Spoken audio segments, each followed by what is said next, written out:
સુજ્ઞાદાસની જે નફટાઈ સામે આવી છે સમગ્ર દેશભરને કલંકિત કરતી આ ઘટના છે। સ્વામિનારાયણ સંપ્રદાયમાં લાંછન લગાડતી આ ઘટના છે। ચર્ચા આપણે આગળ વધારીએ। સોનલબેન જોશી આપણી સાથે જોડાયેલા છે। સોનલબેન, ખાસ કરીને જ્યારે આ પીડિતા આપણી પાસે સૌપ્રથમ આવી, હવે ન્યાયની વાત કરવામાં આવે તો હવે તેનું શું કહેવું છે, શું તેની માંગણી લાગણી છે? એકચ્યુઅલી દીકરીનું કહેવું એવું છે કે એને ન્યાય મળે અને જે સ્વામી સુજ્ઞે છે એની ઉપર પગલાં લેવા જોઈએ। અને ખાસ કરીને એવું છે કે જ્યારે ઇન્ટરનેશનલ લો લાગે છે, કારણ કે ગુનો ત્યાં બન્યો છે અને જે સ્વામી છે એ પોતે ભારતીય છે, દીકરી છે જે NRI છે, એટલે હવે એની અંદર એવું થઈ શકે કે શું એક્શન્સ લેવા જોઈએ। ઇન્ટરનેશનલ લો મુજબ જે કેનેડામાં તો ફરિયાદ એ લોકોએ કરી છે, હવે અહીંયા ફરિયાદ કરવા માટે એ દીકરી પાસેથી અમે એપ્લિકેશન્સને મંગાવડાવ્યું છે। અમે અહીંયા આગળ ગવર્મેન્ટમાં આપીશું, મહિલા આયોગ પાસે જઈશું અને હવે એ મુજબ એ લોકો શું એક્શન્સ લેશે। કારણ કે જ્યારે દીકરી મેં જ્યારે 6/2 મેં જ્યારે એપ્લિકેશન નોટિસ મને દીકરીએ મોકલવાની કીધી હતી, મેં એના એવિડન્સીસ પ્રમાણે મેં નોટિસ ડ્રાફ્ટ કરીને મોકલી હતી તો એ લોકોએ એક્સેપ્ટ કરી હતી। ત્યારબાદ બીજી જે નોટિસ હતી એ જ્યારે મેં મોકલી ત્યારે દીકરીના કહેવાથી તો એ લોકોએ રિફ્યુઝ કરીને મોકલી દીધી, એટલે નોટિસ લેવા જ નથી માંગતા। અને ત્યારબાદ જ્યારે પ્રેસ કોન્ફરન્સ કરીને જ્યારે આવું જ કહેવામાં આવે છે કે આવી કોઈ ઘટના બની જ નથી, કોઈ કનેક્શન જ નથી, એ તો કેનેડામાં હતા જ નહીં, એટલે આવી રીતે સાવ પલ્લું ઝાડીને જે એઝ યુઝ્યુઅલ બધા રાજકીય નેતાઓ હોય કે સાધુઓ હોય જે હંમેશા પોતાની સંપ્રદાયને બચાવવાની અથવા તો પોતાની પાર્ટીને બચાવવાની કોશિશ કરતા હોય છે, એ ના કરતા હંમેશા સ્ત્રીઓની સન્માનની વાતો આપણે કરતા હોઈએ છીએ। તો સ્ત્રીને જે પીડિતા છે એને ન્યાય અપાવવાની કોશિશ કરવી જોઈએ અને એક્સેપ્ટ કરવું જોઈએ કે આ ઘટના બની છે તો અમે એક્શન લઈશું। ક્યારે આપણે આ વાત સમજીશું મને એ ખબર નથી પડતી કે આપણે સામે આવીને એ ફરિયાદ કેમ ના નોંધાઈએ। આમાંથી કોઈ વ્યક્તિએ એવું કર્યું છે તો એને કાઢી નાખો, એના કારણે આખો સંપ્રદાય બદનામ થઈ રહ્યો છે। સંપ્રદાય જે ખૂબ જ કરોડોની સંખ્યાના લોકો જોડાઈ રહેલા છે, સ્વામિનારાયણ સંપ્રદાયનું ખૂબ જ મોટું નામ છે, તો એના માટે આખું સંપ્રદાય શું કરવા સહન કરે કોઈ વ્યક્તિના કારણે। તો એ સંપ્રદાયના અગ્રણીઓને હું વિનંતી કરું છું કે તમે પોતે આ વ્યક્તિ વિરુદ્ધ એક્શન્સ લો અને તમારે પોતે જ આગળ આવીને ફરિયાદ નોંધાવવાનું ઇનિશિયેટિવ લેવું જોઈએ। બાકી મારાથી જે મદદ થઈ છે પીડિતાને અત્યાર સુધી કરતી અને આગળ પણ હું દીકરી અને દીકરીનો પરિવાર અહીંયા આવશે અને હું અત્યારે પણ એમની સાથે જોડાયેલી છું અને જે પણ ઇનિશિયેટિવ કરવું પડશે, કામ કરવું પડશે, એના માટે હું હંમેશા અગ્રેસર રહીશ। મને એક દાખલો બેસાડવો છે કે કોઈ પણ સાધુના વેશમાં આવો કામાંધ માણસ, આવો પાખંડી જે આવા કાંડ કરી શકતો હોય, પોતાની ઈચ્છાના આવેગો ઉપર અગર કંટ્રોલ નથી કરી શકતો તો એને સાધુ જીવનમાં આવવું નહીં જોઈએ કે જેના કારણે જે બીજા પૂજનીય સાધુઓ છે એ બદનામ થાય। બિલકુલ સોનલબેન, પીડિતાની વાત કરીએ તો પીડિતાએ જે આ સંપ્રદાયના મુખ્ય સ્વામી છે તેમને રજૂઆત કરી છે ખરી, અને મુખ્ય સ્વામી ક્યારે પહેલ કરી છે કે હું પીડિતા સાથે વાત કરું? હરિપ્રસાદ સ્વામી જે મુખ્ય છે, જે સ્વામી સુજ્ઞના ગુરુ છે અને એમને આ બધી જ વસ્તુઓની વાતચીત એમને કરેલી, પરંતુ એ કોઈ સાંભળવા જ તૈયાર નથી। અને જ્યારે પણ એના પિતાજી અને એના પરિવારના લોકો જ્યારે જઈને આખી રજૂઆત કરતા હતા, આખી આર્ગ્યુમેન્ટ્સ કરતા હતા, ત્યારે એને ખાલી સામેથી સાંભળી લેતા હતા અને એવું આશ્વાસન આપતા હતા કે અમે પગલાં લઈશું, અમે એને કાઢી મૂકીશું, પરંતુ એને કાઢી ન મૂકતા અગેન બધા ફંક્શન્સ કે જે થતા હતા એની અંદર એ આરામથી એમાં કામ કરતો હતો, જતો હતો અને પોતે એ જ દમ ભને એ જ આશા સાથે કે હું પોતે મોટો ગુરુ છું અને એમ એ પાછા ફોટા એના વેબસાઇટ પર અપલોડ કરતા હતા। જ્યારે દીકરી આ જોતી હતી કે એ તો એનું જીવન એઝ યુઝ્યુઅલ જીવી રહ્યો છે, મારી સાથે બળાત્કાર કરીને મારી જિંદગી ખરાબ કરીને હું ડિપ્રેશનમાં જીવું છું ને એ વ્યક્તિ તો એવી જ રીતે જીવન ગુજારી રહ્યો છે, એનો શું મતલબ થાય? એટલે આ એક જોવાની વસ્તુ છે। બિલકુલ, તો હવસખોર આ સ્વામી સુજ્ઞદાસને કેવી રીતે સ્વામી પ્રસાદ છાવરી રહ્યા છે તેના કેટલાક અંશ સામે આવ્યા છે, તે પણ આપને સંભળાવીએ। તમને એટલું જો ફરી નહીં આવો તો એને કાઢી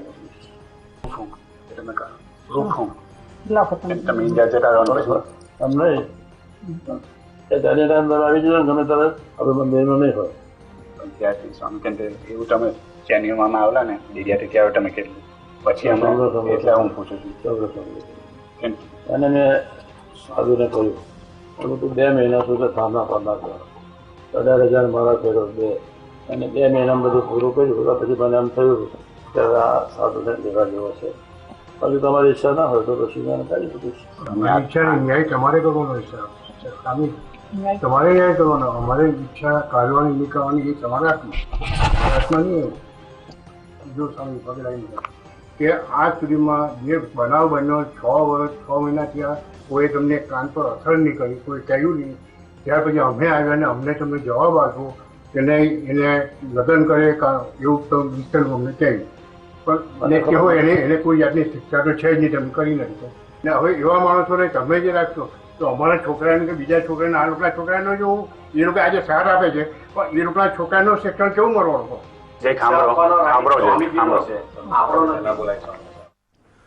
તો જ્યાં યુવતી સાથે દુષ્કૃત્ય થયું છે, આ યુવતી મહા મહેનત રાખીને આજે સંદેશ ન્યૂઝ સાથે ફોન લાઈન પર જોડાયા છે. તેમની સાથે આપણે સીધી જ વાત કરીએ અને તેમના જ શબ્દો, તેમની જ આપવીતી. સૌથી પહેલા તો સંદેશ ન્યૂઝ આપની જે આ દર્દનાક જે ઘટના બની છે, આપની પડખે છે, આપની સાથે છે. પહેલા એ જાણવાનો પ્રયત્ન કરીશું આપના તરફથી કે શું થયું હતું, આપની આપવીતી જણાવશો.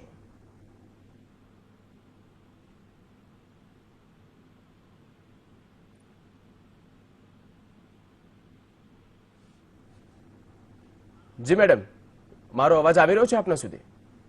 હા, આવી રહ્યો છે. હા, શું થયું હતું આપ વિસ્તારથી અમને કહી શકશો? હેલો, જી, આપ વિસ્તારથી કહી શકશો શું થયું હતું? એટલે બનાવ કેવી રીતના બન્યો? જી હા.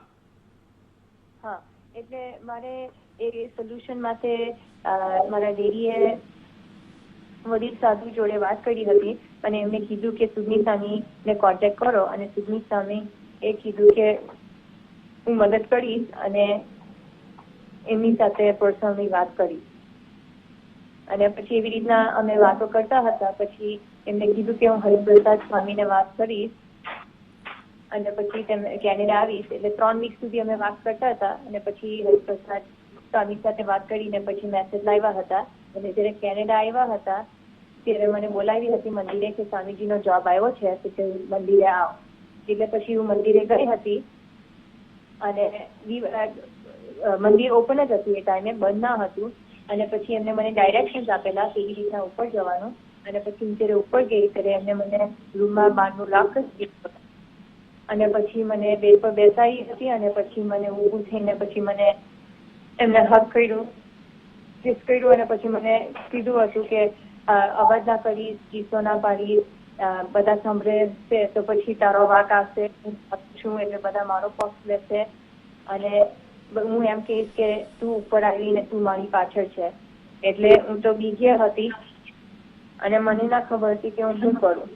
પછી એમને મારી જોડે પાપ કર્યું હતું મંદિરમાં અને પછી મને એવું કીધું કે તું સુઈ જા અને છાની માની સુઈ જા. તો મેં એમને 2 પ્રશ્ન પૂછ્યા. મેં કીધું કે આ તો મોટામાં મોટું પાપ કહેવાય મંદિરમાં.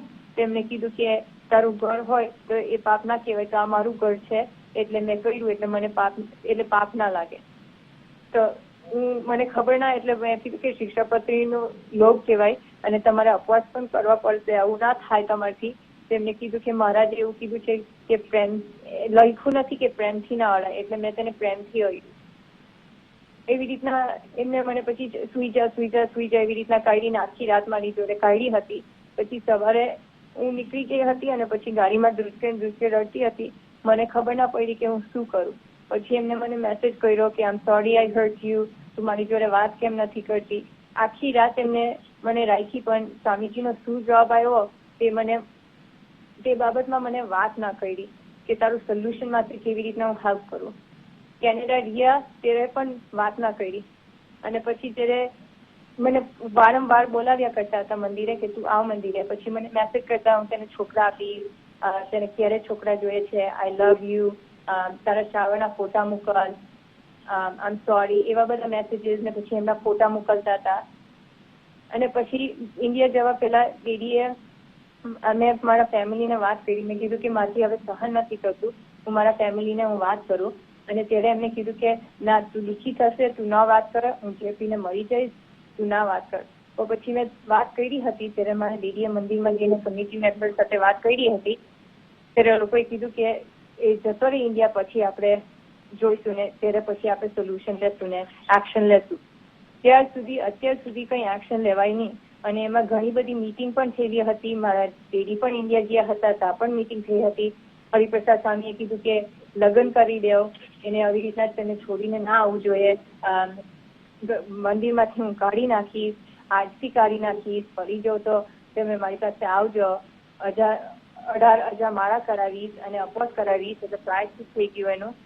પણ એકમાંથી એક્શન ના લેવાય. પછી મેં સોનોબેન ને વાત કરી હતી. સોનોબેને 2 નોટિસ મૂકેલી હતી પહેલી નોટિસમાં લોકોએ રિસ્પોન્સ ના આપ્યો, સેકન્ડ નોટિસ લોકોએ રિફ્યુઝ કર્યું, ને અત્યાર સુધી મેં એમની પાસેથી એમને મદદ મને ના કરી ને એમને કીધું કે મારા હાથ બંધાઈ ગયા. એટલે જે પ્રોબ્લેમ માટે હું ગયેલી હતી સોલ્યુશન, તેમાં એમને મદદ ના કરી અને પછી એનું પ્રોબ્લેમમાંથી એમને મને આ બધું એડવાન્ટેજ લીધું, ફસાવી અને પછી ઇન્ડિયા જતા રહ્યા. અને પછી ઇન્ડિયા જતા રહ્યા ત્યારબાદ પણ હું કોન્ટેક્ટ કરવાની કોશિશ કરતી હતી, પણ કોન્ટેક્ટ થયો નહીં, એ ફોન જ ના ઉપાડતા હતા. તો આ બધું બન્યું ત્યાર પછી તમારી જે સ્વામી સાથે વાત થઈ હતી, જે હરિપ્રસાદ સ્વામી છે તેમની સાથે તમારી કોઈ ટોક થઈ હતી? હા, ડેડીએ હરિપ્રસાદ સ્વામી જોડે 3 વખત વાત થઈ હતી. પહેલી વાર ફોન પર વાત થઈ હતી ત્યારે હરિપ્રસાદ સ્વામીએ કીધું કે જે એને ધંધો કર્યો છે તો એને દીકરી જોડે રહેવું જોઈએ અને લગ્ન કરી લેવું જોઈએ, આવી રીતના દીકરીને મૂકીને ના આવે. સેકન્ડ મીટિંગમાં હરિપ્રસાદ સ્વામીએ એવું કીધું કે એને હું સાધુના કપડામાંથી કાઢી નાખીશ અને આજથી કાઢી નાખીશ, અને જો તમે ફરી જો એના સાધુના કપડામાં તો તમે મારી પાસે આવજો. બિલકુલ. જ્યારે આજે સ્વામી પ્રસાદ સાથે પણ અમારી વાતચીત થઈ, તેઓ એવું કહે છે કે મંદિરમાં અમે સ્ત્રીઓને પ્રવેશ આપતા જ નથી. શું સમજ ના પડી? જે મુખ્ય સ્વામી છે, મુખ્ય સ્વામીનું હવે એવું સ્ટેટમેન્ટ આવ્યું છે કે અમે લોકો સ્ત્રીઓને મંદિરમાં પ્રવેશ આપતા નથી, તો જે આ વાત છે તે ખોટી છે, એવું હવે એવું સ્ટેટમેન્ટ આવ્યું છે.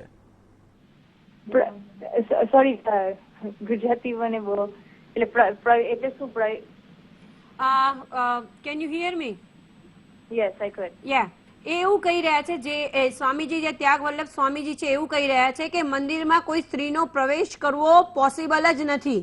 તો તમે જે મંદિરમાં ગયા છો ને મંદિરમાં તમારી સાથે જે દુષ્કર્મ થયું છે પોસિબલ નથી, તો તમે મંદિરમાં ગયા હતા એ વસ્તુ પર પૂછી રહ્યા છે. હા, એ ટોરોન્ટો મંદિરમાં હું ગઈ હતી અને એમને છે ને મને એક ટાઈમ આપ્યો હતો, પણ એ ટાઈમે માંથી પહોંચવાતું નહીં હતું, તો પછી હું થોડીક મોડી ગયેલી હતી, પણ મંદિર બંધ થવાનું હતું તે પહેલા જ ગયેલી હતી. અને પછી એમને મને ડાયરેક્શન આપેલા હતા કે હવે તું અંદર આવ અને હવે તું અહીંયા ઉપર આવ. એટલે એ મને ડાયરેક્શન આપતા હતા કે ક્યારે ઉપર આવવાનું ને ક્યારે મંદિરમાં આવવાનું. એટલે ત્યારે કોઈ મંદિરમાં કોઈ હતું પણ ના, બહુ બધા હતા. અને હું જયારે ઉપર જતી હતી ત્યારે થોડાક લોકો કિચનમાં હતા, તો બીજે બધે કોઈ નહીં હતું. આપણે એક વીકડે માં હતું, એટલે વીકેન્ડમાં ના હતું, વીકડે માં હતું. ઓકે.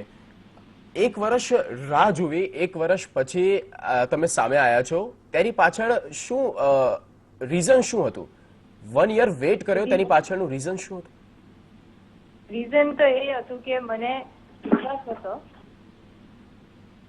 હા, બોલો. કે મારે અંદર સમાધાન થાય અને હરિપ્રસાદ સ્વામી અને સંસ્થાનું ખરાબ ના દેખાય તે માટે 1 વર્ષ સુધી વિશ્વાસ રાખી પડી અને રાહ જોઈ મેં, પણ હજુ પણ કઈ સમાધાન આવ્યું નહીં, એટલે પછી મેં લીગલ સ્ટેપ લીધો.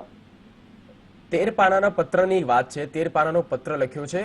કેન યુ એક્સપ્લેન કે એમાં શું મેન્શન કરેલું છે? એની ઉપર કોઈ રિવર્ટ બેક સંપ્રદાય તરફથી, મંદિર તરફથી? રિપ્લાય બેક તો રાઇટિંગમાં એક રિપ્લાય ના હતું, પણ હરિપ્રસાદ સ્વામીએ 3 વખતે કાગળ વાંચેલો હતો અને એમાં બધી મેં ડિટેલ લખેલી હતી કે કેવી રીતના અમે વાતચીત ચાલુ થયેલી હતી, કેવી રીતના બનાવ બન્યો હતો અને ત્યારબાદ શું થયું હતું. દુઃખ સાથે અને ત્યારે હરિપ્રસાદ સ્વામીએ કીધું કે હું એક્શન લઈશ. એક્શન લેવાની વાત છે. અને જ્યારે તમે અત્યારે સામે આવ્યા છો, આ જે પૂરી ઘટના જે છે તે સામે આવી, હવે સુખડા સ્વામિનારાયણ સંપ્રદાયના જે સ્વામીઓ છે એવું કહે છે કે આ મેડમ ખોટું બોલી રહ્યા છે. ખોટું નથી, આ વાત સાચી છે. મારી પાસે ટેંગો મેસેજીસ પણ છે, એમાં પણ સુખની સ્વામીએ ડાયરેક્શન્સ આપ્યા છે, એ રિફર પણ કરે છે, એ રાતનું મેસેજ થ્રુ, એટલે એ બધા મારી પાસે મેસેજીસ પણ છે. નાઉ વોટ યુ એક્સપેક્ટ કે તમે જે ન્યાયની વાત કરો છો, સંપ્રદાય તરફથી કોઈ તમને જવાબ મળવો જોઈએ, સંપ્રદાય તરફથી કોઈ ન્યાયની આશા રાખો છો કે લીગલી તમે આગળ વધવા માંગો છો? મારી એક જ વિશ તો હતી કે એ ભગવા કપડામાં ના રહે, કારણ કે એમને જે કર્યું છે તે સાધુ ના કહેવાય અને એ સાધુના કપડામાં પછી બીજી છોકરીઓને આવું ના કરે. એટલે મારી વિશ તો એ હતી કે ભગવા કપડામાંથી એમને સાધુમાંથી કાઢો, કાં તો એમને બીજું કોઈ મને સોલ્યુશન આપો કે મને પણ જસ્ટિસ મળે. એ મારી વિશ હતી એમની આગળ, હરિપ્રસાદ સ્વામી. આજે પૂરી જે હવે ઘટના બની છે અને આનો જે એક્શનની વાત કરી, ત્યારે જે સ્વામી છે મુખ્ય સ્વામીએ આ લંપટ જે સ્વામી છે તેને એમ કીધું છે કે જપમાળા કરવામાં આવે, જપમાળાથી પાપ ધોવાઈ જશે. શું આપને લાગે છે આ જે સજા છે, આ પનિશમેન્ટ યોગ્ય છે? મારી સાથે જે પાપ કર્યું છે તે ઉપવાસ અને માળા કરવાથી મુક્ત થાય એવું માંથી મનાતું નથી. હવે તમે ઇન્ડિયા લેવલ પર કેવા પ્રકારની કાર્યવાહીની તમે એક્સપેક્ટ કરો છો કે આ પ્રકારે કંઈક હવે થવું જોઈએ? સંસ્થા સાથે મેં બહુ સંપર્ક કરવા માંગતી હતી અને સંસ્થા સાથે કોન્ટેક્ટ કરવા માંગી હતી, પણ સંસ્થાએ કંઈ જવાબ નથી આપ્યો. એટલે હવે I don't know. ઓકે, મુખ્ય સ્વામી સાથે કોઈ તમારી વાતચીત થઈ છે સીધી કે એમના તરફથી તમને કોઈ સોશિયલ સાઇટ પર તમને કોઈ રિપ્લાય મળ્યો હોય, કોઈ પણ એવા પ્રકારની સ્ટેટમેન્ટ એમણે આપ્યું હોય? ના, કોઈ ના. જી સોનલબેન, આપ કઈ કહેવા માંગતા હો? હવે આગળ તમે ઇન્ડિયા આવીને આગળ ફરિયાદ આગળ વધારવા માંગો છો તમારા માતા પિતાના કહેવાથી, કે હવે તમે આગળ શું કરવા માંગો છો? અત્યારે જ મને છે અને Don't be depressed, just hold yourself, don't be depressed, just think about and tell, don't worry.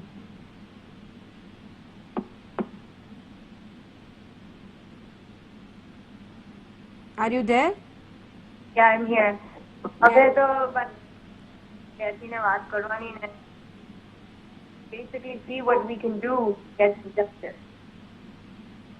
Okay. Okay, what are the solutions? એક વાત એ પણ જાણવા માંગીશ આપના તરફથી કે આપને પણ ખ્યાલ છે કે મંદિરમાં, ટેમ્પલમાં સ્ત્રીઓને પ્રવેશ આપવામાં નથી આવતો અને જે પ્રવેશ થયો ને જે પૂરી આપવીતી થઈ છે આપની સાથે, ખૂબ જ દુઃખદ છે. શું કહી શકશો કે શું એવા શબ્દો હતા, એવા વર્ડિંગ હતા આ લંપટ સાધુના કે તમે એમની વાતમાં આવી ગયા? Sorry, Sanoben is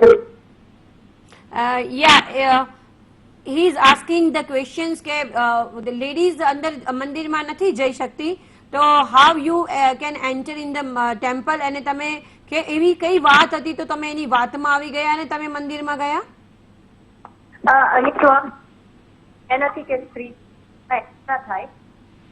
એકચ્યુઅલી બધા નથી, એટલે બધા ladies, men, kids, everyone.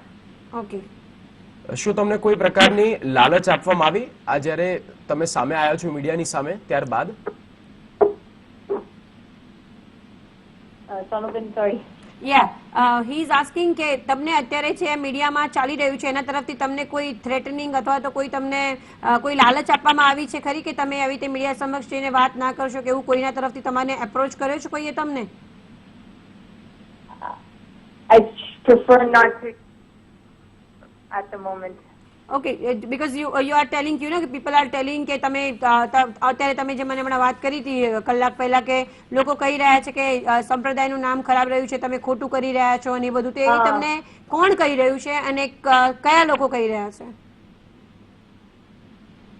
I've been getting સંપ્રદાયનું બચાવ, સ્વામીનું બચાવ એટલી બધી, અને હજુ પણ સાથે પણ અને આ સ્ટેજ પર પણ ઘણા લોકો, ઘણા ફોન કોલ આવે કે આ સ્ટેજ પર શું સંસ્થાનું બદનામ, સ્વામીનું બદનામ. ખૂબ ખૂબ આભાર અમારી સાથે વાતચીત કરીને. આપે જે પૂરી વ્યથા આપની અમને અમારી સાથે શેર કરી તે બદલ થેન્ક યુ વેરી મચ. સોનલબેન, જતા જતા એક વાત એ પણ છે કે હવે તો મંદિરમાં પણ સીસીટીવી લાગી ગયા છે તો હવે તો આ સંપ્રદાય આ પીડિતાની અગેન્સ્ટમાં ગયું છે, તો એ પણ કહી શકાય કે હવે સીસીટીવી પણ મળતા પણ ન મળવા બરાબર છે. ડેફિનેટલી પોસિબલ નથી કે એ કંઈ મળી રહે, કારણ કે જો એમને એક્શન લેવા જ હોત અને આગળ વધવું જ હોત તો અત્યારે એમને તરત ને તરત જ એ આજે વર્ષનો જે સમયગાળો દરમિયાન એમાં જો કોઈને નુકસાન ગયું હોય તો એ દીકરીને જ નુકસાન ગયું છે. કારણ કે જો એમની પાસે સીસીટીવી ફૂટેજ એ જ વખતે એમને મંગાવી લીધા હોત અને એમને લાગ્યું હોત અને ખરેખર સંપ્રદાયની વાત, સંપ્રદાય બદનામ થાય એવો છે, કોઈ વ્યક્તિ આવો પાખંડી છે, તો એને એ વખતે સ્ટોપ કરીને જ્યાં દીકરીના પિતાએ વારંવાર રજૂઆત કરી છે તો એ વખતે જો એક્શન લીધા હોત તો આ વાત અહીં સુધી ના પહોંચી હોત અને લોકોનો જે ધર્મ ને આસ્થા જે ટકેલી છે લોકોનું ધર્મ પ્રત્યે અથવા તો સંપ્રદાય પ્રત્યેની, એ આમાં ક્યાંક ને ક્યાંક નુકસાન થાય એવી આ ચર્ચા ન બની હોત જો એ લોકોએ કોઈ એક્શન લીધા હોત તો. બિલકુલ સોનલબેન, આપ અમારી સાથે આ ચર્ચામાં જોડાયા તે બદલ આપનો ખૂબ ખૂબ આભાર. તો દર્શક મિત્રો, માનવતાની વાત કરી રહ્યા છે મુખ્ય સ્વામી હરિપ્રસાદ. માનવતાની વાત કરે છે કે માનવતાના ધોરણે કંઈ ન થઈ શકે, માનવતાના ધોરણે વાત કરવી અયોગ્ય છે. માનવતા આ સ્વામીએ શીખવાની જરૂર છે કે આ જે યુવતી સામે આવી છે 1 વર્ષ બાદ આવી છે અને એ વિચારીને આવી છે કે હવે તેને કોઈ ન્યાય મળશે અને સંપ્રદાયનું નામ ખરાબ ના થાય તે માટે થઈને હવે સામે આવી છે. માનવતા શીખવાની અહીંયા જરૂર છે આ સ્વામીઓને, આ સંપ્રદાયના જે ભગવો પહેરીને બેઠા છે અને માત્ર ને માત્ર એક કારનામા કરી રહ્યા છે. ઉપરાંત સ્વામિનારાયણ સંપ્રદાયને બદનામ કરે છે તો બીજા જે સાધુ છે, બીજા જે સંતો છે, તેઓએ પીડિતાની સાથે રહેવાની જરૂર છે અને સંપ્રદાયને બચાવવાની પણ જરૂર છે. આભાર.